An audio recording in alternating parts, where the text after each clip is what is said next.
Erev Tov Rabotai, we are continuing with our Mishna Yomi, Masechet Bava Batra. We are up to Perek Gimel, Mishnah Gimel. Today's Mishnayot should be Le'elu Nishmat, Neria ben Svetlana, Renbai Eliyahu ben Burchai Israelov, Chana ben Miriam, Sason ben Rain, Yoshua ben Shivra, Menuchatam began Eden, Amen. And Le'avdi ben Chaim Lechaim, V'derefua Shenemav, Daniel Shalom ben Rosa, Betor Shah Chole Israel, and Dachlama Merav ben Amin, Or Tzion Chai ben Dvorah. As we have learned, a 3-year chazakah serves as a substitute for a bill of sale to prove that a person has acquired a property legally. However, simply occupying a land for 3 years does not give the occupier any legal claim to the property.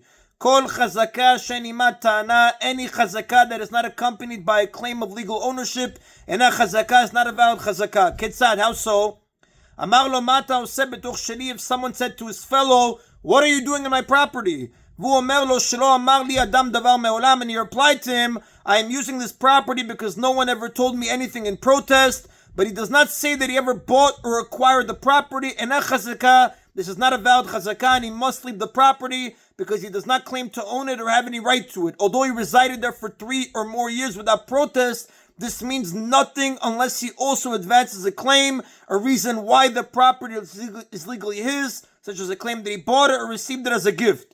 Even though he occupied the property long enough to establish a chazakah, the chazakah is useless because the value of a chazakah is only that it validates the occupier's claim, and here the occupier himself does not claim that he owns the property, but says that he was simply squatting there.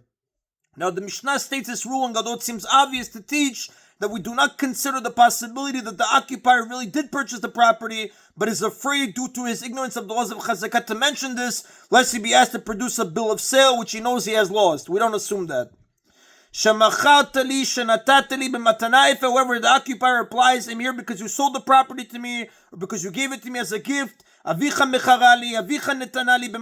says your father sold it to me, or your father gave it to me as a gift, then this is a valid chazakah. In these cases, the occupier's chazakah allows him to successfully claim the property, even though he cannot provide a bill of sale or give deed to back up his claim. Once the 3 years of his occupancy passes without challenge, it's possible that he grew secure in his ownership and misplaced his bill of sale. And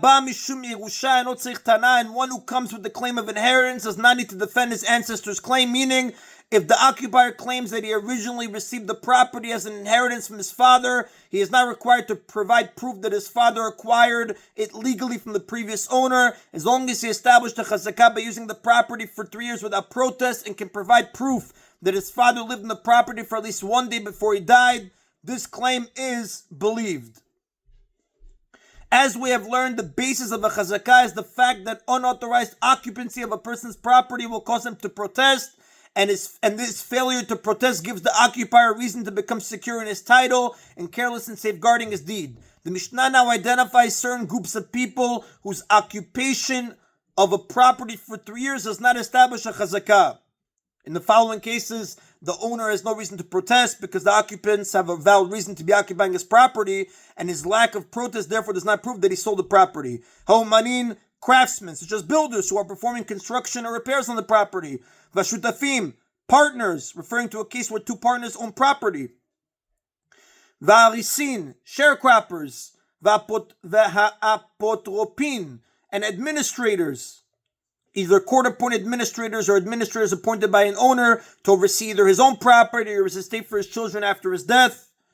And them chazakah, they cannot establish a chazakah because their unchallenged use of a land for 3 years does not prove that they own it. Other cases where a chazakah cannot be established, and la'ish chazakah b'nichsei ishto, a man cannot establish a chazakah upon the property of his wife. By Torah law, a husband is required to provide food for his wife, and the sages gave him the right to use the produce of any real estate that she brings into the marriage. Since he is entitled to eat the produce of her fields while they are married, he cannot establish a chazakah by doing so. Nor can a woman establish a chazakah upon the property of her husband. Since a husband is required by law to provide food for his wife, the fact that she eats the produce of his fields cannot be the basis for a chazakah. Also, a father cannot establish a chazakah on the property of a son. And a son cannot establish a chazakah on the property of his father. In all these cases, occupancy does not prove ownership because the true owner has a reason to let the occupier use the land without protesting.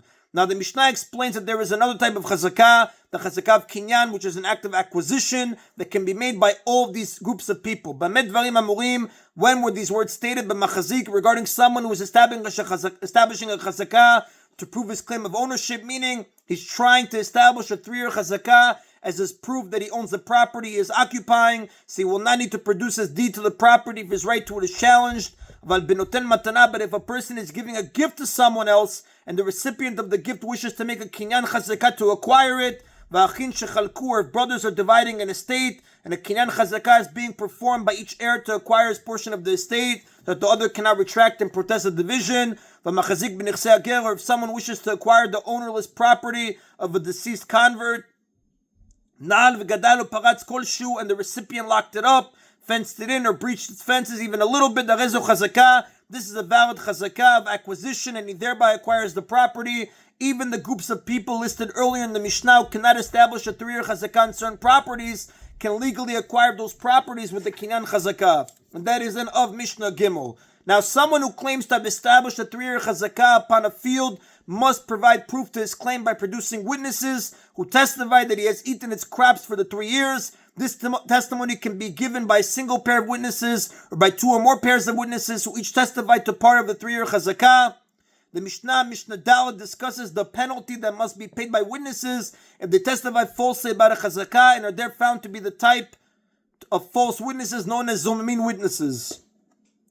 If 2 witnesses testified for the occupier that he ate the crops of a field for 3 years, and then they are found to be zomimim witnesses, they must pay the property's true owner its entire value, since they were plotting to make him lose the entire field.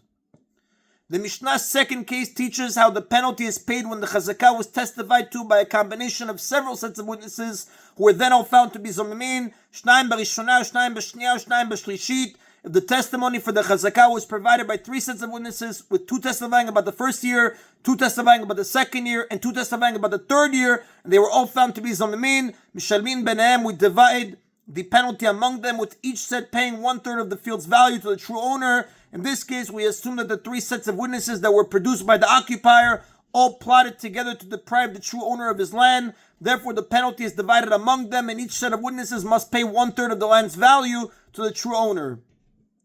Now, testimony to a chazakah may be provided even by witnesses who are related to each other, as long as they do not both testify about the same part of the chazakah. The Mishnah's final case is about a chazakah that was testified to in part by brothers.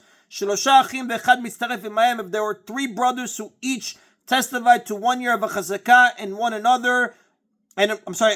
other unrelated person who combined with each of them testifying to the entire 3 years of the chazakah, these are considered 3 separate testimonies, and the chazakah is valid, although relatives usually cannot testify together. In this case, the brothers may all testify, since they are testifying about different time periods. There are therefore 2 witnesses testifying about each of the 3 years, one of the brothers and the unrelated witness.